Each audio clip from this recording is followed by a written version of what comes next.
Iran से इस वक्त की एक बड़ी खबर है। ईरानी हवाई क्षेत्र में दिखा है यूएई का विमान।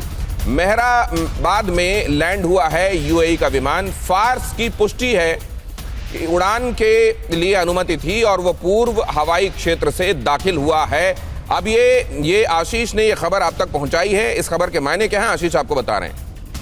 देखिए, ये एक बहुत ही हमें एक सरप्राइजिंग चीज़ अभी कुछ घंटे पहले देखने मिली है कि यूएई का विमान ईरान में क्या कर रहा है। यानी कि कोई चैनल 2 बैक जो ट्रैक 2 वाली चीज़ें कही जाती हैं वो जाहिर सी बात है यहाँ पर इफेक्टिव होती हुई दिखाई दे रही हैं। कितना इसका यूटिलाइजेशन होगा, कितना इसका इम्पैक्ट होगा, ये अगले आने वाले कुछ दिनों में दिखाई देगा। लेकिन ये इनिशिएशन, ये तरीका, ये प्रोसेस और यूएई का विमान ईरान में जाना, ये क्लियरली दिखा रहा है। और ये एमिराती विमान है, ये कोई ऐसा पैसेंजर और कमर्शियल व्हीकल की बात नहीं कर रहे, कमर्शियल एयरक्राफ्ट की बात नहीं कर रहे हैं। यानी कि कोई वीवीआईपी कैटेगरी, कोई डिसीजन मेकर ज़रूर यहाँ से ईस्टर्न साइड से एंटर किया है। ईरान ने उसे अनुमति दी और वहाँ पर कोई गया है। कौन गया है, क्या बात हुई है, ये अगले आने वाले कुछ दिनों में आएगा। लेकिन आप इमेजिन कीजिए कि यूएई एक नया फ्रंट खोल रहा है।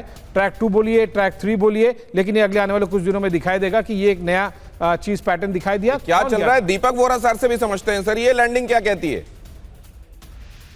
आपके कॉलीग ने जो बताया है वो प्रोबेबली एक्यूरेट है, बहुत हद तक एक्यूरेट है कि कुछ मूवमेंट यूएई और ईरान के बीच में तो संबंध आप जानते ही हो, दे आर टेरेबल।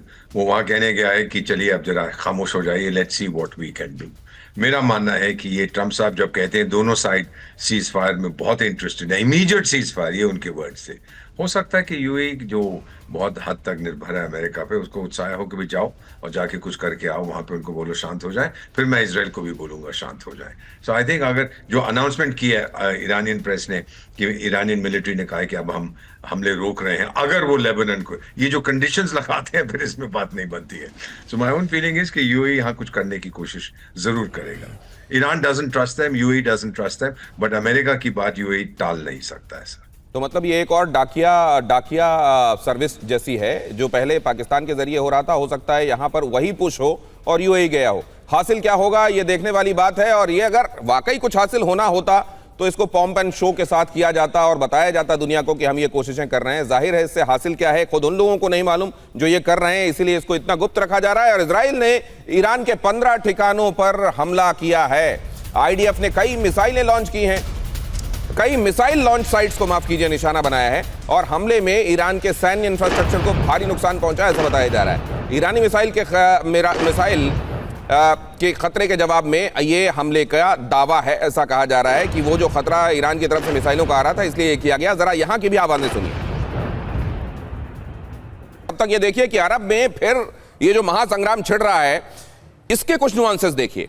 ईरान के हमले हुए और इधर नेवातिम एयरबेस, तेल नोफ एयरबेस, रमत डेविड एयरबेस, इनको निशाना बनाया गया और कहा यह जा रहा है इजराइल की तरफ से कि ईरान के ज्यादातर मिसाइल हमले नाकाम हो गए और इसमें हमारे एरो और डेविड स्लिंग ने गजब की भूमिका निभाई और हवा में ही मिसाइलें नष्ट कर दी। यरूशलेम और सेंट्रल इजराइल में सायरन बजे और दावा यह है कि ज्यादातर मिसाइलें खुले इलाके में गिरी और उससे कोई बहुत नुकसान नहीं हुआ। अब जरा यहां देखिए, airport, missile sites, drone base और कमांड सेंटर, ईरान में इन जगहों को निशाना बनाते हुए पलटवार किया गया। नेक्स्ट दिखाइए, ये तो जो आप देख रहे हैं नेवातिम, तेल नोफ और रमत डेविड, ये इजराइल में निशाना बनाए गए। बदले में इजराइल ने जो किया वो तेहरान, मलाड, इस्फहान, खरस, तबरेज, इन तमाम जगहों को निशाना बनाते हुए मिलिट्री इंफ्रास्ट्रक्चर को और यहां तक कि उनके ऑयल इंफ्रास्ट्रक्चर को निशाना बनाते हुए ये हमले किए गए। और यहां इसके बाद अब ये 100 दिन आज पूरे हो रहे हैं और ये दूसरा फेज एक तरीके से माना जा रहा है कि शुरू हो गया, जिसमें अपने आप को अमेरिका बैक सीट में रखेगा, फ्रंट सीट पर होगा इजराइल, बेंजामिन नेतन्याहू पूरी कमान संभालेंगे।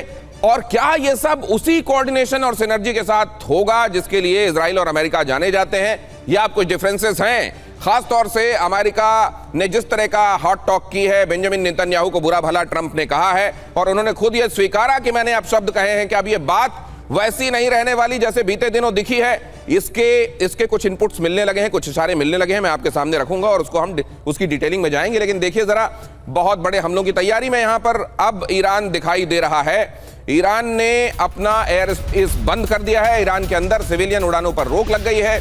3 सिविलियन फ्लाइट्स को बीच उड़ान से वापस बुलाया गया है। मतलब ईरान भी ये बात भाप रहा है, बेशक IRGC ने कह दिया हो कि एक फेज हमने, एक बराज हमने मिसाइलों की इसलिए छोड़ी क्योंकि हिजबुल्लाह के ऊपर इजराइल हमले रोक नहीं रहा था, लेकिन अगर वो थम जाते हैं तो अब और हम हमले नहीं करेंगे। लेकिन ये वो भी जान रहे हैं और भाप रहे हैं कि इजराइल अब यहां रुकेगा नहीं, यहां पर चीजें थमेंगी नहीं। इकोनॉमी के लिए इसका क्या इंपैक्ट होने वाला है पूरी दुनिया में, और आने वाले दिन कितने कितने मुश्किल भरे होने वाले हैं पूरी दुनिया के लिए, और अगर हम भारत की बात करें उसके लिए, उस पर भी हम जाएंगे। लेकिन यह दिखाई दे रहा है कि ये फेज 2 शुरू हो गया और यहां पर अब ये इसकी तैयारियां भी होने लगी हैं, एयर स्पेस बंद होने लगे हैं। वो तमाम एहतियातें जो बरती जाती हैं ऐसे मौकों में, जो कॉन्फ्लिक्टिंग पार्टीज हैं वो तो कर ही रही हैं, वो जो इन जगहों को बहुत क्लोजली वॉच कर रहे हैं, वो भी इसमें अब जो उनको करना चाहिए वो करना शुरू हो गए हैं। जैसे मैंने टर्की का उदाहरण देते हुए एक खबर आपको बताई थी।